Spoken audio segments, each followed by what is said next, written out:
So, what do you think you'll do? How are you going to spend your life? I'm not sure. But I do know. I'm gonna live every minute of it.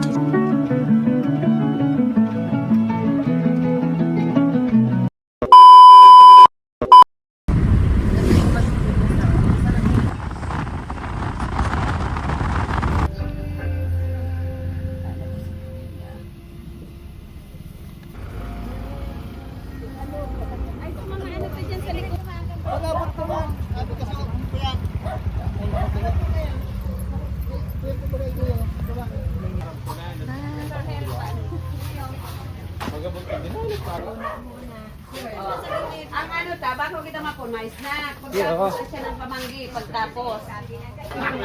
Garo yata lang pa. Uyang pa ho. Nagkilipan ka daw.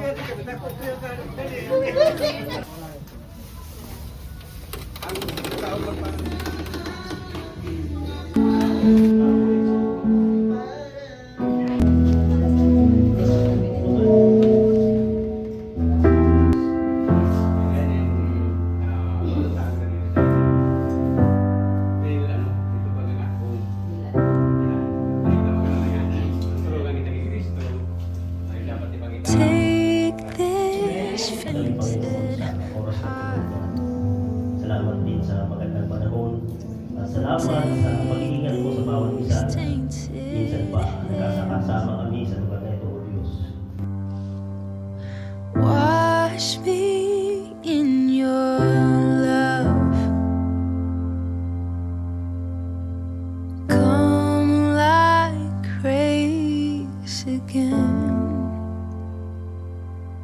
Even when my strength is lost, I'll praise you. Even when I have no song, I'll praise you. Even when it's hard to find. Sabi po din mga kapatid, hindi ko kayo makausap bilang mga taong nagtataglay ng Espiritu. Kailangan ko usapin ko kayo bilang mga taong namumuhay pa ayon sa laman at mga sanggol pa sa pananampalataya kay Kristo. Gatas ang binibigay ko sa inyo noon at hindi matigas sa pagkain sapagkat hindi pa ninyo kaya yon. Subalit hanggang ngayon ay hindi pa rin ninyo kaya. Sapagkat nananaig pa sa inyo laman ang inyong pag-iinggitan. Pag-away-away, palatandaan na makasanglibutan pa kayo at namamuhay ayon sa laman. Kapag sinabi ng isa, ako'y kay Pablo, ang iba naman, ako kay Apolos, hindi ba't palatandaan yan, nakamot kayo'y namumuhay pa ayon sa laman. Sino ba si Apolos? Sino si Pablo? Kami mga lingkod lamang ng Diyos na kinakasangkapan niya upang akayin kayo sa pananampalataya kay Kristo. Ginawa lamang ng bawat isa sa amin ang tungkuling binigay ng Panginoon. Ako ang nagtanim, si Apolos ang nagdilig, subalit ang Diyos ang nagpapatubo at nagpapalago.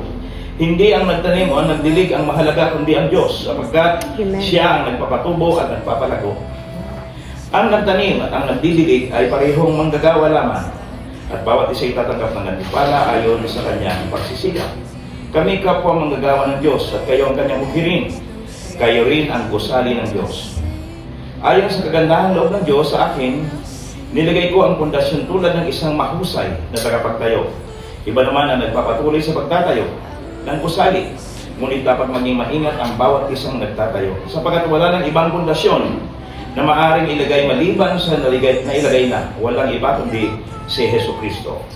May nagtatayo na gumagamit ng ginto, pilat o mahalagang bato. Mayroon namang gumagamit ng kahoy, damo at dayami. Makikilala ang uri ng gawa ng bawat isa sa araw ng paghukom, sapagkat mahahayag sa pamagitan ng apoy kung anong uri ang ginawa ng bawat isa. Kung ang itinayo sa ibabaw ng pundasyon ay hindi masunog, tatanggap ng gantimpala ang nagtayo noon. Ngunit kung masunog naman, mawawalan siya ng gantimpala, gayunman maliligtas siya, kaya lang ay para siyang nagdaan sa apoy. Pagpalain ng Diyos ang kanyang salita, tayo ay manalangin. For no one can lay any foundation other than the one already laid, which is Jesus Christ. Wala nang ibang pundasyon na dapat ilagay maliban sa nailagay na, walang iba kundi ang ating Panginoong Jesucristo. Ang Korinto po na simbahan ay tinatawag ng mga spiritually gifted. Subalit sila po ay tinatawag na spiritually immature. Maraming kaloob yan, diniscuss ni Pablo yung lahat ng gift. 1 Corinthians chapter 12, chapter 13, chapter 14, lahat po ng mga regalo nasa kanila. Talagang gifted person. Ano po? Kami naman, katulad sa akin, kung gifted man ako, ito pong pantalon, regalo, itong damit, regalo, itong relo, regalo din ito. Gift man yun. Gifted pa rin. Gifted. Nabigyan ng regalo.